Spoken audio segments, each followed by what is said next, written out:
को। साथियों, आपने देखा होगा ये कांग्रेस के शहजादे पिछले 5 साल से सुबह उठते ही माला जपना शुरू करते थे। जब से उनका राफेल वाला मामला ग्राउंडेड हो गया, तब से उन्होंने एक नई माला जपना शुरू किया। 5 साल से एक ही माला जपते थे। 5 उद्योगपति, 5 उद्योगपति, 5 उद्योगपति। फिर धीरे धीरे कहने लगे अंबानी अडानी, अंबानी अडानी, अंबानी अडानी। 5 साल से। लेकिन जब से चुनाव घोषित हुआ है,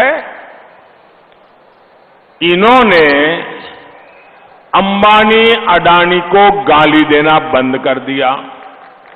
मैं आज तेलंगाना की धरती से पूछना चाहता हूं,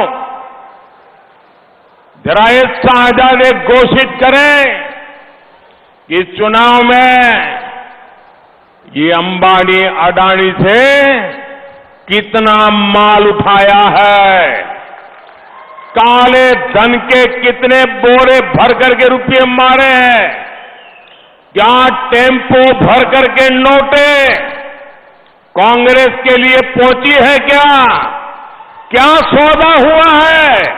आपने रातों रात अब अंबानी अडानी इनको गाली देना बंद कर दिया। जरूर दाल में कुछ काला है। 5 साल तक अंबानी अडानी को गाली दी और रातों रात गालियां बंद हो गई। मतलब कोई न कोई चोरी का माल टेम्पो भर भर करके आपने पाया है। मित्रुलारा, ये जवाब देना पड़ेगा देश को। మిత్రులారా, ఈ యువరాజు మీ అందరికీ తెలుసు యువరాజు ఎవరు. గత 5 సంవత్సరాలుగా ఒకటే కొంగ జపము, దొంగ జపము. పారిశ్రామికవేత్తలు అంబానీ అదానీ పేరు మీద పొద్దున్న లేస్తే వాళ్ళ మీద విమర్శలు, వాళ్ళ మీద ఏ రకంగా మరి దాడులు చేశారో మీరందరూ గమనించాలి. ఉన్న పలంగా ఎన్నికల ప్రకటన రాగానే ఇవాళ అంబానీ అదానీ మీద విమర్శలు లేవు, అంబానీ గురించి మాట్లాడతలేరు, అదానీ గురించి మాట్లాడలేదు. ఏమి మతలబు జరిగింది, ఏ ఇద్దరి మధ్యలో ఏమి వాళ్ళకు లావాదేవీలు జరిగినాయో తెలంగాణ ప్రజలు అర్థం చేసుకోవాలి. ఆ నల్లధనాన్ని ఇవాళ ఏ రకంగా కాంగ్రెస్ పార్టీ పోగు చేసుకుంటున్నదో, ఇవాళ చెంపోల నిండా డబ్బులు పోగు చేసుకొని కాంగ్రెస్ చేరిందా అనేటువంటి అనుమానాలు వ్యక్తమవుతున్నాయి. కాబట్టి ఇవాళ తెలంగాణ ప్రజలు గమనించాలి, ఏ బెదిరింపులకు పాల్పడి ఏ యొక్క మరి ధనాన్ని కూడగట్టుకోవడానికి వీళ్ళ యొక్క ఆకృత్యాలు కొనసాగుతున్న కాంగ్రెస్ పార్టీవి ఒక్కసారి మీరందరూ కూడా అర్థం చేసుకోవాల్సిందిగా కోరుతా ఉన్నాను.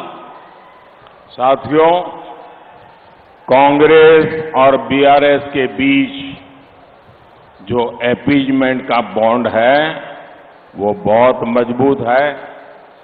इतने वर्षों से इन दोनों ने जैसे हैदराबाद को एमआईएम को लीज पर दे रखा था, पहली बार किसी ने एमआईएम को चुनौती दी तो बीजेपी ने दी। बीजेपी की चुनौती से एमआईएम तो घबराई हुई है, उससे ज्यादा कांग्रेस और बीआरएस घबराए हुए हैं। हैदराबाद में दोनों पार्टियां एमआईएम को जितवाने में लगी है, दोनों उनको साथ दे रही है। మిత్రులారా, కాంగ్రెస్ పార్టీ, బీఆర్ఎస్ పార్టీ, ఈ రెండు పార్టీలు బుజ్జగింపు రాజకీయాలు, సంతుష్టికరణ రాజకీయాలు ఏ రకంగా వీళ్ళ మీద ఒక బాంధవ్యం నెలకొన్నదో అది పటిష్టమైనటువంటి అది బాంధవ్యం. ఈరోజు ఇన్ని సంవత్సరాల తర్వాత, ఇన్ని దశాబ్దాల తర్వాత హైదరాబాద్ లో ఈ యొక్క మరి ఎంఐఎం కు ఈ రెండు పార్టీలు పూర్తిగా హైదరాబాద్ ను వారికి దారాదత్తం చేశారు. మొదటిసారిగా ఇవాళ ఎంఐఎం కు ఇవాళ కంపరం పుడుతూ ఉన్నది, ఎంఐఎం కు ఆందోళన కలుగుతా ఉన్నది. ఇవాళ భారతీయ జనతా పార్టీ హైదరాబాద్ లో ఎంఐఎం కు ధీటైనటువంటి పోటీ ఇవ్వడం వల్ల ఏ రకంగా బీఆర్ఎస్ కాంగ్రెస్ రెండు పార్టీలు కలిసి ఎంఐఎం ను గెలిపించడానికి ఎన్ని పన్నాగాలు పడుతున్నారో, ఎన్ని కుట్రలు పడుతున్నారో ఇవాళ ఎంఐఎం అయితే పూర్తిగా ఇవాళ మళ్ళా చిట్టిపోతా ఉన్నది, పూర్తిగా ఆందోళన వ్యక్తం చేస్తున్నది. దానికి మించి ఇవాళ కాంగ్రెస్ బీఆర్ఎస్ కూడా ఎక్కడ ఎంఐఎం ఓడిపోతాయనేటువంటి బాధను వారు వ్యక్తం చేస్తా ఉన్నారు. साथियों,